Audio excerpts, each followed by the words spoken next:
Muy buenas tardes, estamos en nuestra sesión número 11.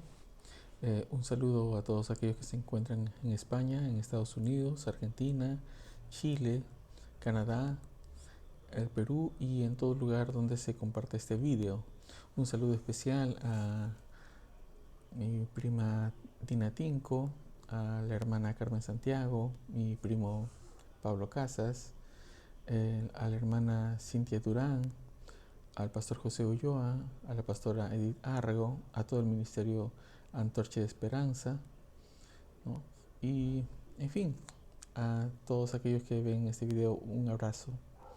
Hoy día vamos a leer el verso 13. Antes quiero referirme del versículo 12, donde se cita que debemos de honrar a nuestro papá, a nuestra mamá. Esto incluye a aquellos quienes son los suegros, se incluyen también aquellos que son padres adoptivos. Bien, eh, entonces iniciamos con el verso 13 del capítulo 20 del libro de Éxodo y se cita: no matarás. En la lengua hebrea es ratzach, y el término que se emplea ahí es asesinar. Entonces no está hablando simplemente de una defensa que tú tienes en la guerra. Se está hablando de que algo planificas y lo haces adrede, ¿no? Eh, el verso 14 dice: no cometerás adulterio.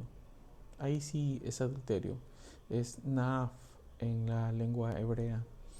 El verso 15 dice: no hurtarás. Ahí el término es ganab. Y el verso 15 tiene que ver con robar. Ahora, para fines, digamos, diferenciadores en el ámbito penal, robar con hurtar tiene dos situaciones distintas. Si bien en ambos es agarrar un bien del prójimo, ¿no? Pero en una de ellas hay el forcejeo, donde se emplea el término robar, y lo otro en el término hurtar es cuando la otra persona no se da cuenta. Pero ambos casos tienen la sustracción de un bien. Entonces ahí se emplea el término robar. Como estos, digamos, eh, son asuntos generales, entonces son términos en que tenemos que muchas veces emplear uno y otro, ¿no? De acuerdo a las circunstancias en que éstas ocurren. Y el verso 16 dice: no dirás contra tu prójimo falso testimonio. Siempre hemos hablado del término prójimo para cuando nos referimos a alguien cercano a nosotros. A veces se confunde con el término amigo, ¿no? Alguien a quien yo conozco, o un vecino. Pero el término ahí eh, no es tanto como nosotros lo entendemos, sino el término ahí es como un asociado, alguien que vela a favor tuyo, ¿no? Es como un socio, es lo más cercano o más o menos ese término. Un ejemplo, por ejemplo, eh, alguien se asocia con eh, dos o tres personas y esos socios están velando para un negocio en común. Es más, se entiende en la escritura donde dice: no caminaran dos juntos si no se pusieran de acuerdo. Entonces quiere decir que son personas que caminan siempre de acuerdo.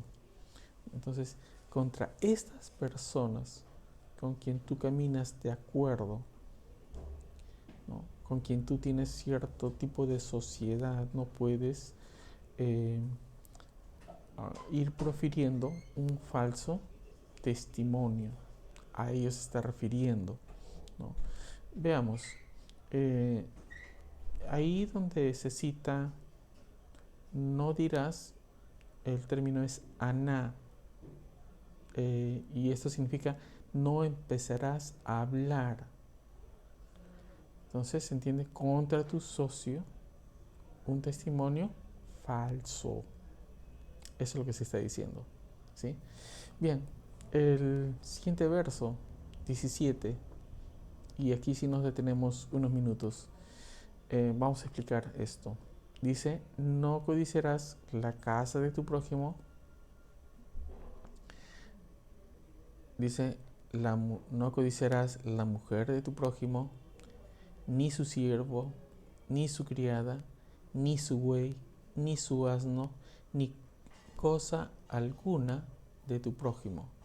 Nuevamente es el mismo término, ¿no? Está hablando de una persona que camina contigo en acuerdo, que está en sociedad contigo, que vela juntamente contigo para un bien común. De esa persona está hablando, ¿no? Y aquí vamos a referirnos al término codiciar. El término codiciar en la lengua hebrea es hamad, y hamad significa deleitarse.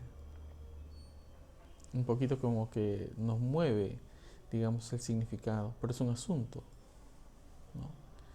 Dice, entonces, no te deleitarás, ¿no?, en la casa de tu prójimo, como si fuese tuyo. No te deleitarás en la mujer de tu prójimo. Recordemos que este término prójimo también lo podemos reemplazar, y sería mejor así, con quien tienes un acuerdo, ¿no? Ni tampoco con respecto a su siervo, ni su criada, ni su buey, ni su asno. Donde dice ni cosa alguna, dice todo aquello que es de tu socio, o con quien tienes acuerdo, o quien vela por un bien común en ambos, con quien caminas. No puedes realizarlo. No te está dando permiso para que tú lo hagas con cualquier otra persona. Recuerda que esto es un asunto que se extiende, ¿no? Tú no puedes mañana o pasado y decir, no, esto es de mi primo, o este es de mi familia, de mi tío, y yo puedo hacer lo que sea porque es de mi familia. No lo hagas. Es como si alguien dijera lo mismo y agarrara tus cosas, ¿no? Y se deleita en tus cosas como si fuera suyo cuando no lo es. Entonces, de eso es lo que trata este tema, ¿no? Y al hablar de todos estos temas, que son asuntos, ¿no?, quiere decir que tienen todo un desarrollo en los demás libros. Cuando hablamos acerca de los asuntos, ¿no?, los 10 asuntos, o si prefieren decirlo, los 10 mandamientos, aquí en el libro de Éxodo, es como si fuera nuestra constitución política, ¿no? En cada país tienen una constitución política donde van los asuntos más generales, y a partir de ahí tiene todo un desarrollo en sus leyes, en sus normas. Y cuando ya observan su desarrollo, entonces se verán las cosas más específicas, pero se sujetan a la constitución política. Ninguna ley o norma que se dicte en un país va fuera de esa constitución política, y si existiera, se impone la constitución política. ¿Por qué? Porque son los lineamientos generales. Entonces, cuando leamos de aquí en adelante cualquier verso, cualquier pensamiento, referencia, tiene que ver como un desarrollo de que estos 10 asuntos ya los trata. Y es por eso que Yeshua HaMashiach citaba de que cuando le preguntan qué necesito para ir al reino de los cielos, Yeshua HaMashiach le dice, ahí tienes los mandamientos, obedécelos. No le dice más. No le dice que haga ayuno, no le dice que haga oración, no le dice más. Simplemente le está diciendo, haz caso. Y si quieres ser perfecto, ven y sígueme. ¿No? Deja todo, sígueme. Y es por eso que Yeshua lo que está haciendo es recoger todo y centrarlo. Le está diciendo, aquí están todos los asuntos necesarios que tú requieres. ¿Quieres un buen resultado? Tienes esto, no tienes más. Bueno, hasta aquí hemos tratado el asunto, ¿no?, de los 10 temáticas, por decirlo así, los 10 asuntos, o si queremos llamarlo los 10 mandamientos. Vamos a ir desarrollándolos uno a uno. Y para aquellos que quieren tomar un poquito más en serio, el día de mañana vamos a tratar un tema muy importante, lo que es el guardar el Shabbat. ¿Qué significa el Shabbat? Y vamos a ver una revisión del libro de Hebreos con respecto a qué es lo que se cita con respecto al Shabbat. Para esto es necesario conocer un poquito de historia, ¿no? Conocer los contextos, qué es lo que se predica, cuáles de ellos tienen sustento bíblico, llamémoslo de esa manera, y cuáles no. Espero que les haya servido como una parte introductoria al estudio de las escrituras, de los aspectos más básicos de los 10 mandamientos que todo creyente debe de conocer y se le pide practicarla. Alguien podrá decir, pero las leyes no se puso para los justos y podemos ponerle pretextos, pero hay que recordar que está dicho, ¿no?, de que toda escritura es inspirada y es útil. No dice que es inútil, dice que es útil. ¿Para qué? Para formar en justicia. ¿Qué quiere decir? Que estas escrituras nos ayudan a formarnos en justicia. Y eso es lo que vamos a comenzar a desarrollar de aquí en adelante.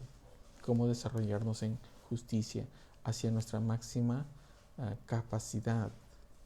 Ese es el objetivo. Muchísimas gracias. Un abrazo a todos. Bendiciones. Recuerden, el día de mañana ya estamos tratando un tema nuevo. Y a partir de las 6 de la tarde aproximadamente del día de hoy se inicia el Shabbat de acuerdo al calendario lunar, ¿no? Aquellos que gustan de guardar lo pueden hacer, pero daremos una explicación. Y alguien dirá, ¿estoy pecando por guardar? Eso lo vamos a ver el día de mañana. Bendiciones.